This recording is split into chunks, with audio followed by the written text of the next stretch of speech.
جنوبی لبنان میں 8 اسرائیلی فوجیوں کی ہلاکت کے بعد حالات مزید کشیدہ ہو گئے۔ اسرائیلی فوج نے بیروت میں بمباری کر کے کئی عمارتوں کو تباہ کر دیا، جس کے نتیجے میں 6 افراد کی شہادت کی اطلاعات ہیں۔ الجزیرہ کی رپورٹ کے مطابق لبنانی دارالحکومت بیروت ایک بار پھر زوردار دھماکوں سے گونج اٹھا۔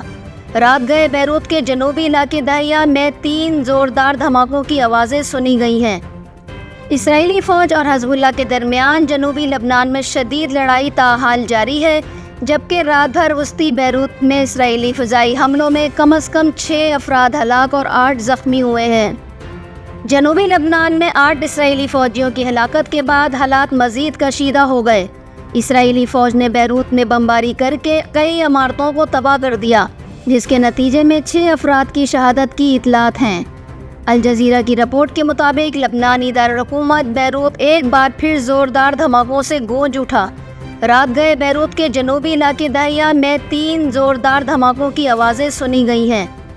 اسرائیلی فوج اور حزب اللہ کے درمیان جنوبی لبنان میں شدید لڑائی تاحال جاری ہے، جبکہ رات بھر وسطی بیروت میں اسرائیلی فضائی حملوں میں کم از کم 6 افراد ہلاک اور 8 زخمی ہوئے ہیں۔